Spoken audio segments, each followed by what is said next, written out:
Welcome. I'm Jerry Menikoff from the HHS Office for Human Research Protections, and I'm going to be talking about changes to informed consent under revisions to the Common Rule. On this slide, we have 6 topics that I'm going to cover, and in particular, the first topic is the one, general improvements to informed consent, that I'll be saying the most about. So let's dig in and start on that topic. The intent of the general changes to informed consent are all about promoting autonomy. Informed consent serves a number of purposes, but perhaps the most significant is letting a person make a decision about what they really want, what best serves their interests. And we want to make sure they have the necessary information conveyed in an appropriate way to allow them to make appropriate decisions based on their own values. So that's the goal. And there's a recognition that for decades people have discovered various reasons why consent forms and consent processes are not doing what they ideally could best do in terms of serving that. Consent forms have been complicated, often have a lot of boilerplate, and we can improve things. And that's the purpose of most of these changes. And to explain this, I want to frame it by giving you an example, and hopefully this example will give you a sense of what the changes to the new rules are designed to accomplish in terms of remedying some defects, deficits in the current rules. And so the example is actually a real study that took place quite a few years ago, and it was about a research study, a clinical trial involving women who had breast cancer. And in particular, these women had undergone surgery, they were undergoing chemotherapy, and as a result of the surgery, they knew that the breast cancer had spread outside of the breast, and they had between 1 and 3 nodes that were positive that demonstrated the cancer had spread to it. And the study was randomized, and the question was, should these women get, in addition to the chemotherapy and in addition to the surgery, radiation, local radiation? And the consent form had basically one sentence, which was its entire discussion of why the study was being done, and it was to find out whether radiation treatment after chemotherapy will reduce the risk of breast cancer recurrence and thus help patients to live longer. And what's helpful in terms of looking at this study is there was actually an article that showed up in the New York Times that was discussing not the study, but what was actually happening in terms of clinical discussions between patients and their physicians about this same scenario. In other words, you were a woman who had between 1 and 3 positive nodes, and should you or should you not get radiation? And it wasn't actually a very long article, because I want to encourage you to think about the difference between getting consent in a clinical context and getting consent in the research context.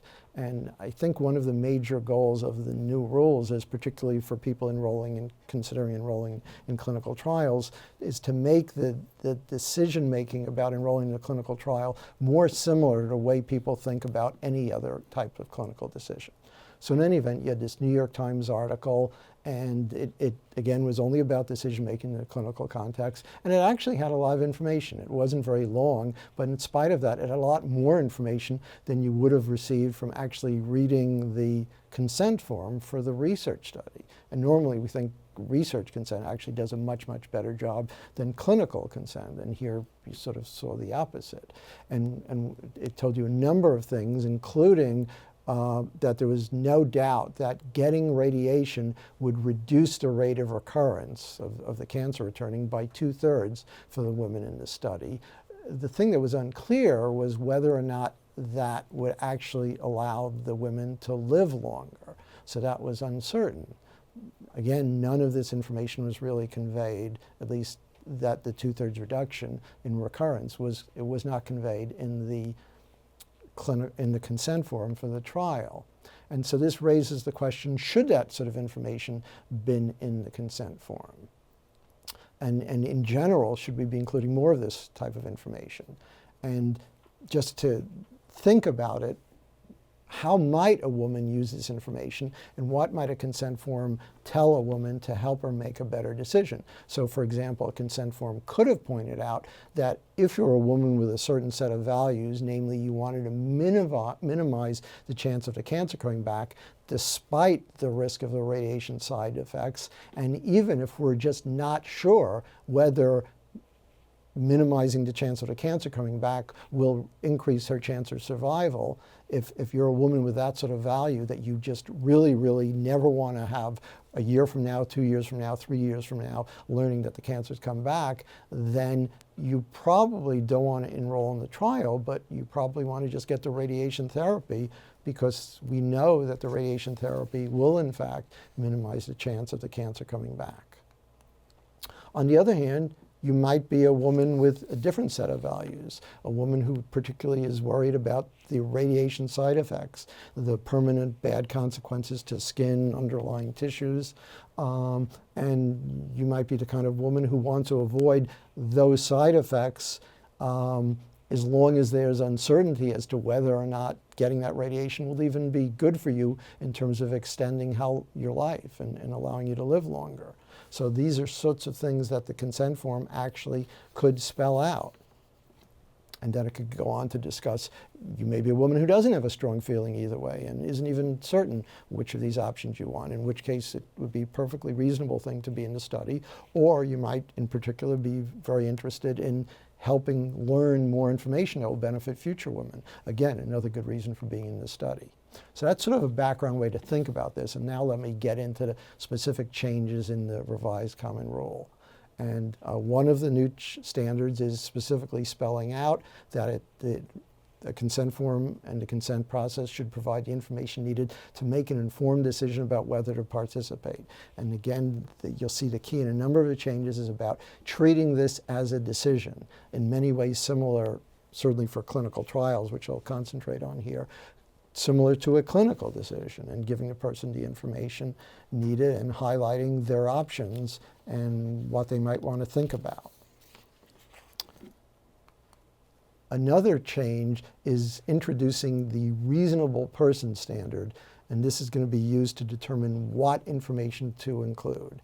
And one of the reasons for including this is that this has been used as a standard in the legal context for clinical informed consent, and it's considered most consistent with ethical principles. And in particular, just so you understand what this is about, it's not going to resolve every gray line in terms of which piece of information you might want to include, but what it will do is give you a better sense of the really big ticket items, the major pieces of information that certainly could be disclosed. And to understand that, the contrasting standard that is actually still used in quite a few states is what's called the professional standard. And what happened under professional standard is if there's a dispute about whether a particular piece of information should be conveyed, you look to the profession, in this case clinicians, and you ask, what do they generally disclose? And if they didn't disclose a particular piece of information, end of the discussion. Whereas the new reasonable person standard says, let's look at what your average person who's in that scenario, the person with breast cancer, if it's a breast cancer study, would they want to know about this? And to give you one of the famous examples in the legal context, a young man underwent back surgery, and it worked out after the surgery he ended up being paralyzed. And it apparently was the case that we knew ahead of the surgery that there was about a 10% chance of being paralyzed, and that was not disclosed to him. And in fact, it worked out that under professional standard, physicians in general weren't disclosing this. And so the bottom line is, under the reasonable person standard, it's, well, would a person undergoing the surgery want to know this pretty serious consequence? And most of us would say, of course. So again, it's not going to eliminate gray lines, but it will help disclose important pieces of information. Some other changes here. The information has to be presented in sufficient detail and organized and presented in a way that facilitates the subject's understanding of why they might or might not want to participate. Sufficient detail. It's not uncommon that consent forms, and there have been complaints about this for decades, are too vague. For example, on the benefit section of a consent form, it often can say, you may or may not benefit from participating in this study. Notice what that sort of language does. It doesn't give you, the prospective subject a tip-off of exactly how likely you are to benefit. And many people hearing you may or may not benefit may think it's a 50-50 chance, when in a particular study we may know that your chance of benefiting is less than 10%. It also, that kind of language doesn't tell you the possibility of a benefit. Again, in a cancer trial, it's possible that the benefit that's most likely is it will improve your symptoms, reduce your pain. It may be very, very clear that it's not going to increase your life expectancy, let alone cure your cancer. Yet, if you don't tell that to the person, then they have no way of knowing, and they may in fact be guessing, well, of course, there's a good chance this will cure my cancer. Bottom point on this slide, it should not merely be a list of isolated facts. And get back to the discussion of that example I was giving you. Consent forms right now actually are not as good as they could be in terms of being aids in decision making. So having a separate paragraph that's risks, that's benefits, that's alternatives, instead of just those lists of those sort of blurbs, put it all together and try to explain to the person how they should think about this, which often is fairly complicated. The goal is to make it easier for people to make good decisions and help them process this complicated information they're being given. Now, there's a new requirement that certain key information must be provided first. And again, getting back to the overview of this, consent forms are very long. They could often be 25 or 30 pages. A person looks at this and their eyes glaze over trying to figure out, do I have even the time to understand this complicated document?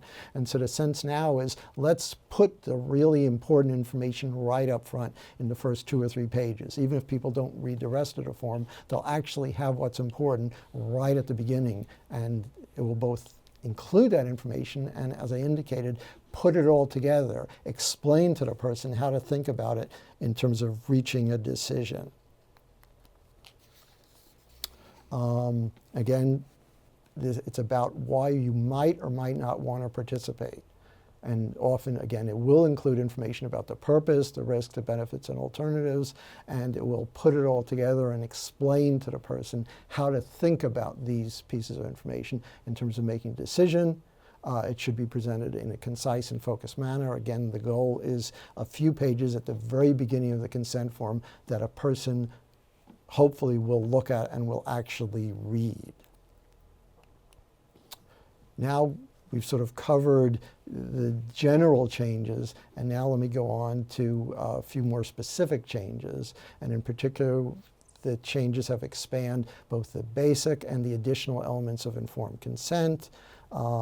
I do want to mention that the sections in which you find these lists have been changed. So section 116B is the basic elements of informed consent, and section 116C is the additional elements of informed consent.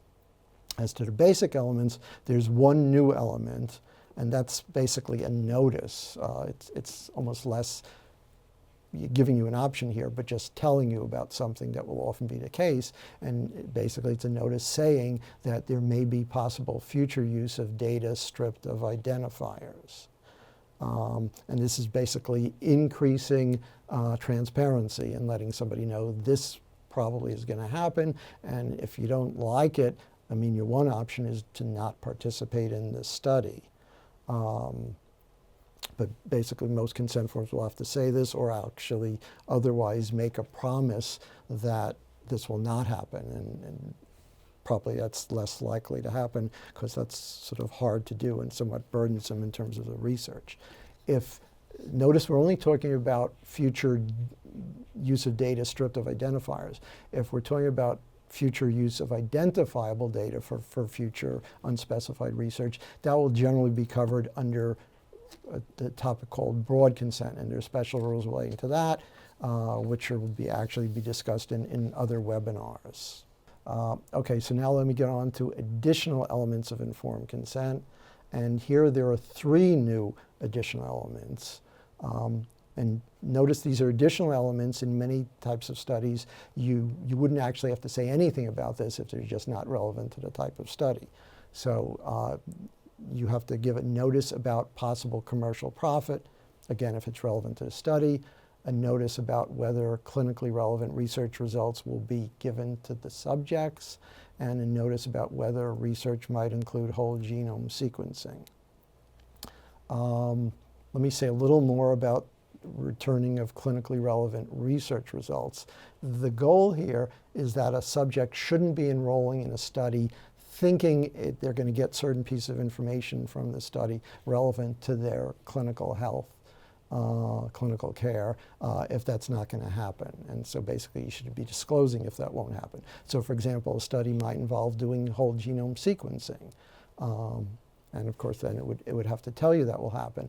But if it didn't say anything about return of results, a person might think, wow, in this study, I'm going to have my whole genome sequenced. That would cost me thousands of dollars to do on my own. I'm going to look forward to getting the results. Well, it could be that the study isn't going to let you, it's going to do that, but they're not going to tell you the results of the sequencing. So the new rule says basically you would have to disclose that you weren't going to return those results. So that's it in terms of the additional elements. Let me go on to another new change, which is, and this is something brand new, posting of clinical trial consent forms. So we're only talking about consent forms from clinical trials. And for a clinical trial supported by federal funding, one version, one IRB approved version of a consent form that's been used to enroll participants must be posted on a designated public federal website for posting of consent forms. And there's a particular time period during which it must be posted. It has to be posted after recruitment closes and no later than 60 days after the last study visit. Federal departments or agencies may permit or require redactions, and certainly it's open to the people conducting the research study to ask the particular funding agency and say, could we redact certain types of information. Notice based on the posting period, it's after recruitment closes. So the purpose of this rule is to make it more transparent about what types of consent forms are being used, and over time improving those consent forms as people see what they are and see good examples. It's not designed to benefit a specific person in terms of while they're thinking about being in the study. They wouldn't be going to this posting site to look at it, because they wouldn't find it there because it couldn't have been posted yet to comply with this rule. So that's the posting requirement. Now there's been a change in the waiver and alteration of informed consent, and in particular, one new waiver criterion, and this is just for research with identifiable private information or identifiable biospecimens, and in particular, this new criterion is that the IRB must determine that the research could not practicably be carried out without using such information or biospecimens in an identifiable format. So the goal here is that if indeed the research could have been done using non-identifiable information, then that is in fact what should be taking place. And you shouldn't be then allowing the researcher to use identifiable information, which creates risks of breaches of privacy or confidentiality. So that's it on that. And there's a change relating to screening, recruiting, or determining eligibility. And in particular, what this change is about is eliminating what some people might call a gotcha that was happening under the old rules, that an IRB approved a study that involved certain early research activities and never specifically waived consent when information was being collected at a point when consent had not yet been taking place, at least meeting all the consent criteria. So under the revision to this, an IRB may approve a proposal for the investigator to obtain information or biospecimens to screen, recruit, or determine eligibility of prospective subjects without doing everything that's required under the informed consent rules, if this information is obtained through the two bulleted items here, either oral or written communication with the subject or their legally authorized representative, or by accessing records or stored identifiable biospecimens. This change actually harmonizes with the FDA rules, which don't require an IRB to be going through a waiver during this scenario.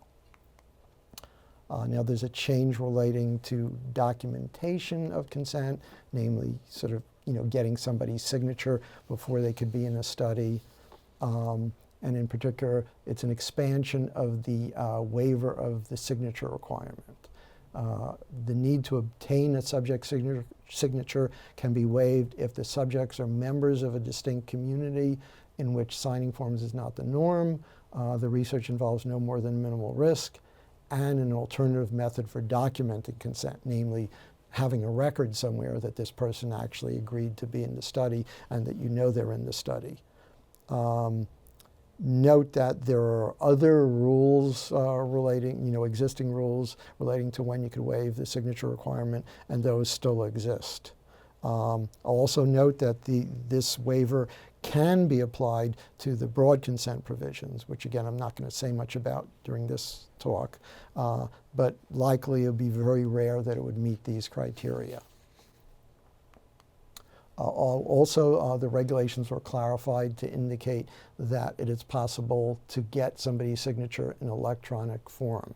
That's perfectly permissible. That meets the requirement to have documentation, that somebody agreed to be in a study. And this is basically just clarifying what people understood the current rules to be, but we just wanted it actually in the regulations so everybody could be clear about it and there's no confusion about it.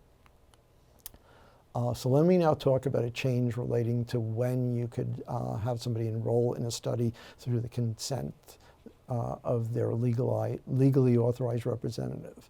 And this is a bit complicated, so let me explain what the current rules are that led to this change. These are the rules under pre-2018 common rule.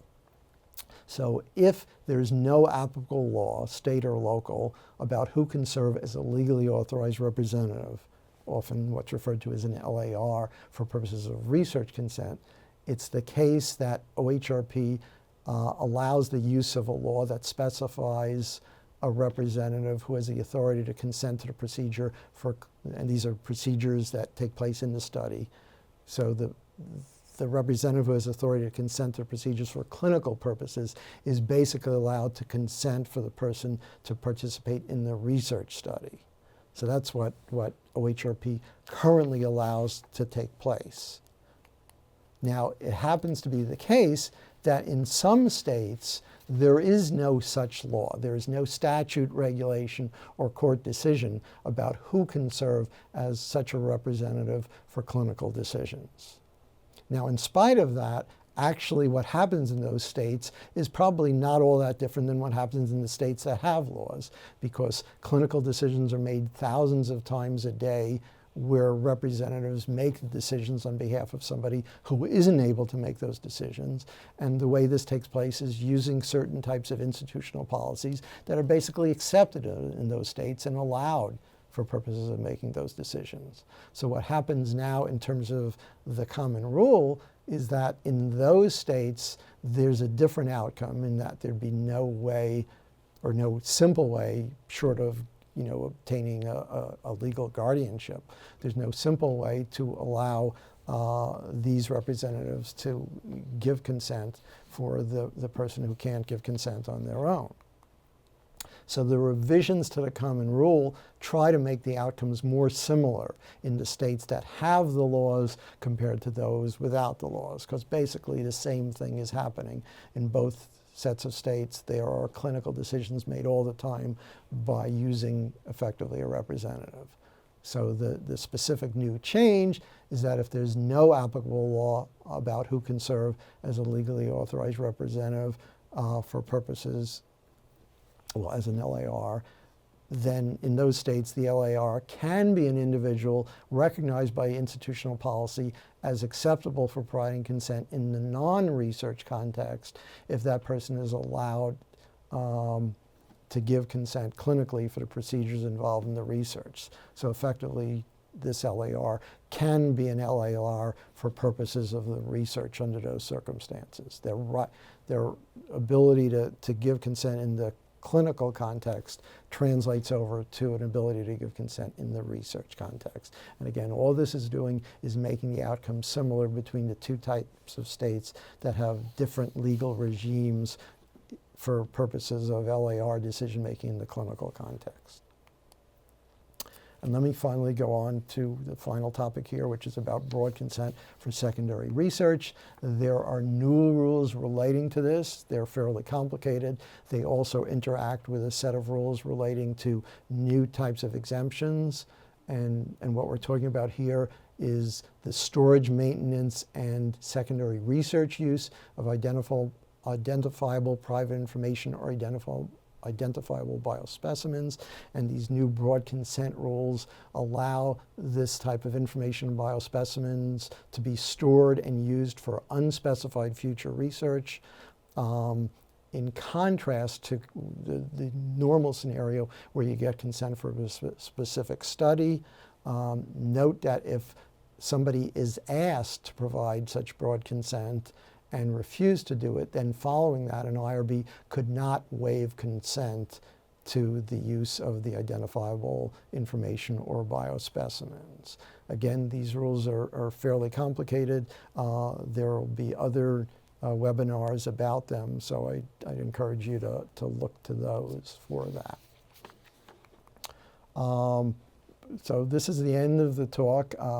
You should refer to the text of the revised common rule, which is available on OHRP's website for a complete and accurate description of all of the regulatory requirements I've discussed here. And in particular, relating to this presentation, please review the regulations at sections 46.102, 46.116, and 46.117. Do you have questions about the revisions? We encourage you to submit your questions to OHRP at HHS.gov and check out our OHRP website at www.hhs.gov/OHRP for resources on the revised common rule. Thank you for listening. Bye.